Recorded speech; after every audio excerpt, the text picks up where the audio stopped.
Salutations à tous ceux et celles qui nous lisent à chaque mois. C'est avec plaisir d'ailleurs que je viens vous rencontrer une fois par mois et qu'on a, j'espère, un brin, non pas de discussion ensemble parce qu'on ne discute pas, mais un brin de réflexion qui nous permette d'aller plus loin dans nos choix politiques parce que je traite surtout de politique. Aujourd'hui, assez curieusement, ça donne comme ça. Il y a eu une élection partielle hier dans Jean Talon. D'abord, je vous dirais que dans ma vie politique, ce n'est pas la première fois que j'ai vu une élection partielle. Durant mes 23 ans à l'Assemblée nationale, je peux vous dire que j'ai participé à beaucoup d'élections partielles. Et je me rappelle à un moment donné, parce qu'une élection partielle, il faut faire attention comment on va juger ça.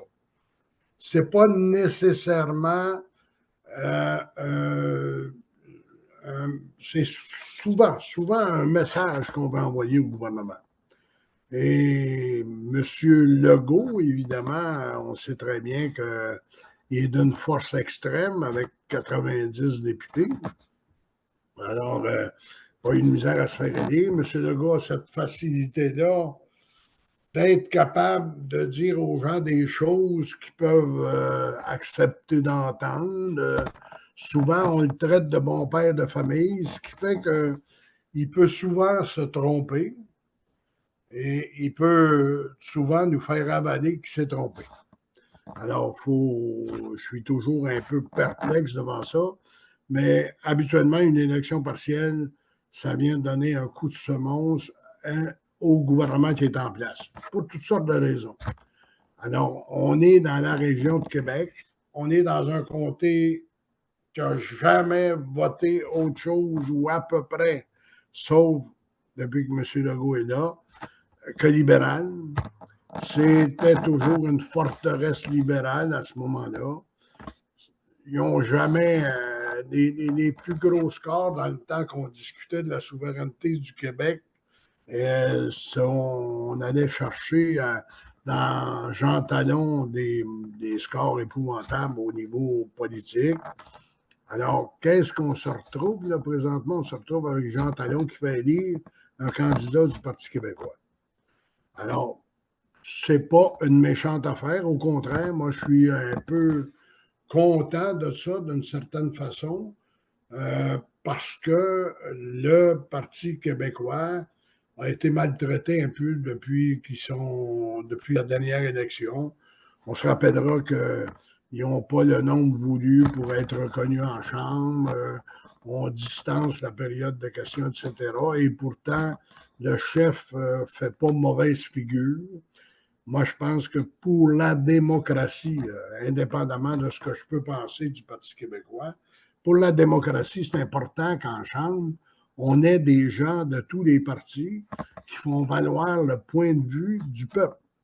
Parce que c'est pas vrai. Notre système parlementaire, évidemment, est fait comme ça. C'est pas vrai qu'un gouvernement peut être élu avec 40 quelques pourcents de pourcentage de vote au niveau du Québec, puis qu'il y ait 90 sièges à l'Assemblée nationale, qu'il ne reste plus de sièges ou à peu près pas pour les autres partis. Alors ça, c'est une distorsion. On sait qu'on a parlé de changer le mode de scrutin, mais on s'entendra à peu près jamais sur le genre de mode de scrutin, de quelle façon il faut le faire. Puis les endroits où ils ont des modes de scrutin qui pourraient s'apparenter à ce qu'on souhaiterait faire, ben, ça cause des problèmes presque autant dommageables que la démocratie qu'on a présentement. Donc, pour moi, je sais que tous les partis politiques ont promis à un moment donné de faire une refonte du scrutin, puis 3 fois qu'ils sont au pouvoir, ils ne le font pas. Ils ne le font pas parce que c'est d'une complication extrême. Et je pense qu'il n'y a pas un premier ministre qui veut mettre son nom sur une réforme du scrutin, de peur d'être mal jugé par la suite, parce que j'ai vécu surtout, dans le cas, prenons le cas que j'ai vécu là, qui pouvait être semblable à celui qu'on songe d'une certaine façon, c'est quand j'allais en Belgique. Ben, la Belgique a déjà été, avant de faire une coalition après une élection, là, avec le nombre de partis, puis des gens avec qui ils doivent s'entendre, ils ont déjà été 1 an et demi avant de former un gouvernement après l'élection. Donc, avez-vous pensé à ça? On est 1 an et demi là, à avoir eu une élection, puis on cherche encore à élire un gouvernement. Puis durant ce temps-là, ben, c'est l'État qui administre, c'est les fonctionnaires qui administrent, etc. Donc, il n'y a pas un premier ministre, je pense, en tout cas, qui veut oser mettre son nom là-dessus, même si, évidemment, il se dit favorable à cause probablement de complications. Alors, j'étais parti pour vous dire que j'ai vécu de nombreuses élections partielles. Je me rappellerai que dans le temps de Claude Ryan, il y a eu beaucoup de démissions au PQ, il y a eu beaucoup de... Aussi, il y a eu le gouvernement Lévesque a fait plusieurs élections partielles. On est allé chercher des châteaux forts du Parti québécois en élection partielle, mais ça a duré le temps d'un court mandat qui restait à finaliser pour celui qui avait quitté ou celle qui avait quitté. Alors, des élections partielles, habituellement, quand on... Puis surtout quand un gouvernement a 2 mandats, est en deuxième mandat, il a commencé à choquer tellement de monde qu'on dit on va lui donner une leçon. Alors, c'est ce qui est arrivé hier, mais ce n'est pas une leçon ordinaire, là. Parce que je ne me rappelle pas, je n'ai pas souvenance, malgré les nombreuses élections partielles, que des premiers ministres soient allés faire du porte-à-porte dans une élection partielle, là. Habituellement, des députés y allaient, des ministres allaient faire du porte-à-porte pour aider leurs candidats. Mais un premier ministre qui va faire du pointage puis du porte-à-porte, je n'ai pas vu ça. M. Legault est allé une couple de fois, là. Alors, en allant une couple de fois faire du pointage, ça veut dire que même si M. Legault a mis toute sa pesanteur, les gens ont dit non. Pourquoi ils ont dit non? Il y a plusieurs personnes qui vont penser que c'est à cause du troisième lien. Moi, je pense que le troisième lien, d'abord, dans Jean Talon, ce n'était pas nécessaire un troisième lien. Ça venait même plus les embêter que d'autres choses, selon ce que le verdict populaire donne quand on fait des sondages. Alors, moi, je pense que c'est la façon dont se comporte M. Legault qui fait en sorte qu'il y a des gens qui disent on va le rappeler à l'ordre. On va le rappeler à l'ordre. Pourquoi? Parce qu'il y a des limites à un moment donné à faire des promesses, à ne pas les tenir, puis à essayer de nous faire comprendre que c'est nous autres qui n'avons pas compris. Puis M. Legault est spécialisé là-dedans. Là. Il y a je vous ai parlé des promesses. Changer de mode de scrutin, il a promis ça, il ne l'a pas tenu. Les maternelles, il n'a pas tout à fait complété ça. Le lien là, entre les deux rives à Québec, là, personne ne va me faire croire, quand même qu'il ferait serment, personne ne va me faire croire que M. Legault ne savait pas avant les élections qu'il ne pouvait pas faire ce lien-là. Et le pire, c'est que non seulement il savait, selon moi, mais on se rappellera que quand on lui a posé question avant les élections, le troisième lien, comment ça va fonctionner, coûte que coûte, il va se faire, le troisième lien. Ça, c'est pas long, là. Ça nous a été dit avant l'élection, puis un mois après, ça nous a dit qu'il n'aurait pas de troisième lien. Là. Fait que c'est pas vrai qu'un bureau de premier ministre, là, si rapidement que ça, là, peut se commettre. Sauf que M. Legault est là et M. Legault, il connaît ça, faire de la politique, puis il sait très bien que s'il avait ouvert là-dessus en période électorale, le score n'aurait pas été 90 députés au Parlement. Il aurait probablement gagné les élections quand même, mais peut-être qu'il aurait eu plus de misère à avoir une superbe majorité. Alors, à partir de ce moment-là, ben, je ne me fierai pas aux élections partielles parce que c'est un portrait instantané. Tant mieux, je suis content que le Parti québécois ait un soldat de plus pour tâcher de démontrer jusqu'à quel point que parfois, là, quand on a le pouvoir trop fort, là, on prend les détours trop courts aussi. Alors, comment voulez-vous que les gens comprennent? On sait que présentement, puis je l'ai dit dans une chronique antérieure, présentement, là, qu'est-ce qui est urgent au Québec? Encore avant hier, on est sorti des statistiques démontrant qu'il y a des centaines de personnes âgées qui attendent pour rentrer dans des CHSLD. Vous savez ce que ça veut dire, ça, des CHSLD? C'est des gens qui ont besoin de soins très, très particuliers. Alors, il y en a, ces listes d'attente,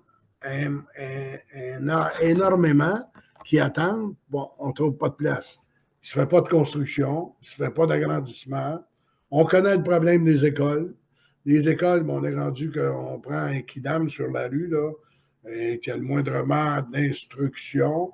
On dit, tiens, toi, tu es capable d'être en charge d'une école, primaire ou secondaire. C'est pas ça qu'on souhaitait pour notre système d'éducation. Le système d'éducation est à l'envers. Le système de santé, on a-tu besoin d'en parler? Et tous les gouvernements ont passé par là. Et tous les gouvernements nous ont promis que ça diminuerait, puis ça diminuerait le temps d'attente, puis bon, etc., qu'on serait soigné plus vite. Ils ont allongé des milliards par-dessus milliards pour tâcher de faire fonctionner le système. Il ne fonctionne pas, le système. On va changer encore une fois. M. Dubé est en train de le faire. Évidemment, comme bon citoyen, moi, je dois dire, M. Dubé va s'essayer de changer, faire d'autres choses. Sauf que je suis obligé de dire que M. Barrette a changé des choses. Moi, j'ai connu l'ère de Mme Thérèse Lavoilloux, qui était ministre de la Santé. Probablement que ça ne vous dira pas grand-chose, parce que ça fait déjà 25 ans passés, 30 ans. Hein, Mme Thérèse Lavoilloux, qui était à la santé, qui connaissait ça, elle a essayé de faire des réformes. Je me rappelle de Mac-Yvan Côté qui a essayé de faire des réformes. Je me rappelle de Jean Rochon, avec le PQ, qui a essayé de faire des réformes. Finalement, quand tu regardes tous les gouvernements qui ont passé là, ils ont eu beau changer des choses, modifier des choses. C'est lourd, c'est trop lourd. Il y a quelque chose qui ne fonctionne pas. Est-ce qu'on va trouver la façon de le faire? Je ne sais pas. J'espère et je souhaite que oui. Donc, notre système de santé est à l'envers. Notre système judiciaire est à l'envers. Notre système d'éducation est à l'envers. M. Legault trouve toujours la bonne façon de nous expliquer des choses. On est en négociation du secteur public, là. Comment voulez-vous que le bon citoyen comprenne? Quand j'écoute M. Legault, je suis capable de faire la différence, je suis pas un imbécile, là, mais quand M. Legault dit aux syndicats de la fonction publique, hein, on n'a pas les moyens de vous payer plus que ça. Par contre, la veille, il est allé dépenser pas mal de milliards pour une compagnie qui va peut-être marcher. On le souhaite. Hein, ils vont peut-être marcher. Si on est capable de sortir et d'étaler tant de milliards pour ça, puis qu'on essaie de faire croire aux professeurs qu'eux autres qui jouent un rôle important, on n'a pas les moyens de les payer plus qu'on les paye là. Ouais. J'écoute M. Carman, Lionel Carman, qui parlait de la DPJ, là, qui demande qu'on devrait payer un régime spécial pour les gens qui travaillent à la DPJ, payer plus que la normale. Ben, comment on peut expliquer à la population qu'on est en train de donner de privilégier des catégories particulières? Est-ce que, pour moi, personnellement, est-ce que la personne qui est en DPJ est plus importante que le professeur qui enseigne à mon enfant? Est-ce que la personne qui est en éducation est plus importante que la personne qui travaille à l'hôpital pour essayer de me soigner? Alors, si on commence à faire à en privilégier un groupe au détriment d'un autre groupe, c'est là que la chicane pogne. C'est là qu'on a un problème. Et c'est pour ça que, écoutez, je n'avais pas vu ça, moi, depuis le temps où Robert Bourassa a fait emprisonner les chefs syndicaux, là. Ça date de longtemps, ça. Bien du monde que je parle de ça, puis je pense qu'ils ne savent même pas que les chefs syndicaux ont fait de la prison à ce moment-là, parce que c'est Bourassa qui les avait fait emprisonner à cause de la désobéissance d'une loi, hein, obligeant le retour au travail des syndiqués. On n'avait pas connu de front commun. Pourquoi qu'aujourd'hui, il y a un front commun de tout le monde qui travaille pour le gouvernement? Parce que on n'est pas égal, on n'est pas respectueux de chacune des classes de travail qui passent. Hein? Il y a des endroits où, bien sûr, c'est laborieux. Et il y a des limites à dire aux gens, on va se serrer la ceinture, même si on travaille pour l'État. Je pense que c'est une mauvaise façon. Donc, M. Legault, là, il est mieux de mettre à l'ordre parce que là, il est en train de se braquer tout le monde contre lui. Là. Puis, c'est pas le temps d'avoir ça présentement avec notre gouvernement. Là, parce qu'on n'a pas d'habitation, on manque de loyer. Hein? On n'est pas capable d'aider les plus démunis. Là. Les personnes qui tirent le diable par la queue et qui n'ont pas trop d'avantages déjà, qui ont le cœur d'aller travailler, avec les augmentations de l'épicerie, le panier d'épicerie, l'augmentation des loyers, ils ne sont pas capables d'arriver. Ils ne sont pas capables d'arriver. Et durant ce temps-là, bon, on regarde nos gouvernements qui se comportent, puis ils ont des milliards à donner éventuellement sur de la construction de compagnies, puis encore une fois, on a de la misère à comprendre ça. Moi, je peux le comprendre d'une certaine façon parce que c'est sûr que si on veut jouer dans ces ligues-là, là, ben, on est obligé de concurrencer les États-Unis, on est obligé de concurrencer des pays qui ont du fric en masse, mais même si oui, on peut essayer de miser sur des choses, mais là, on dirait que M. Legault, il est parti en part, là. Et puis, il a l'air en vouloir privilégier. Il a dit je fais juste penser, là, quand il dit des choses, M. Legault, puis comme il est habitué de s'excuser, ben, puis comme le monde dit, es-tu bon, grand-papa, hein? Ou papa Legault, es-tu bon parce qu'il s'excuse? Non, arrêtez. C'est pas parce qu'il s'excuse qu'il est bon, là, c'est parce qu'il est gaffeux qu'il s'excuse, hein, tout simplement. Ben, il a dit aux petites et moyennes entreprises, là, quand il a parlé des milliards qu'il a donnés pour amener des batteries, développer le système de batteries d'automobile et en faire une filière batterie pour le Québec. Là. Alors, on sait qu'il y a des millions qui ont été donnés là. Là. Mais il dit aux petites et moyennes entreprises, ils devront s'ajuster, sinon ils vont disparaître. Hey, comment ça fait de temps qu'on dit que si on n'avait pas eu au Québec des petites et moyennes entreprises pour soutenir l'économie du Québec, là, ces grosses entreprises-là, quand ils décident de s'en aller, là, on a eu un peu de l'auto, là, Hyundai, là, je ne sais pas si le monde se rappelle de ça, là, moi je m'en rappelle, hein, General Motors, hein, on a fabriqué un peu des automobiles ici là, au Québec, là. Mais quand ces gens-là, des bombardiers, quand ils décident de quitter, s'en aller ou de fermer, là, on est content d'avoir des petites et moyennes entreprises qui engagent 10, 12, 5, 8, 7 personnes, hein, puis qui soutiennent l'économie du Québec. On est content d'avoir dans nos régions des petites et moyennes entreprises qui font gagner nos gens, puis qui les font bien vivre. Et puis, alors, quand j'entends M. Legault dire qu'ils vont devoir s'ajuster des petites et moyennes entreprises, sur les milliards qu'il est en train de donner pour développer la filière batterie, y a-t-il moyen qu'il garde que centaines de millions pour aider les petites et moyennes entreprises? C'est tout ça que M. Legault oublie de penser. Je pense que là, il est parti sur une lancée. Là, je pense qu'il veut que son nom passe à l'histoire, comme Bourassa avec la baie James, comme René Lévesque avec ce qu'il a fait quand il était au gouvernement. Mais je pense qu'il ne s'y prend pas de la bonne façon.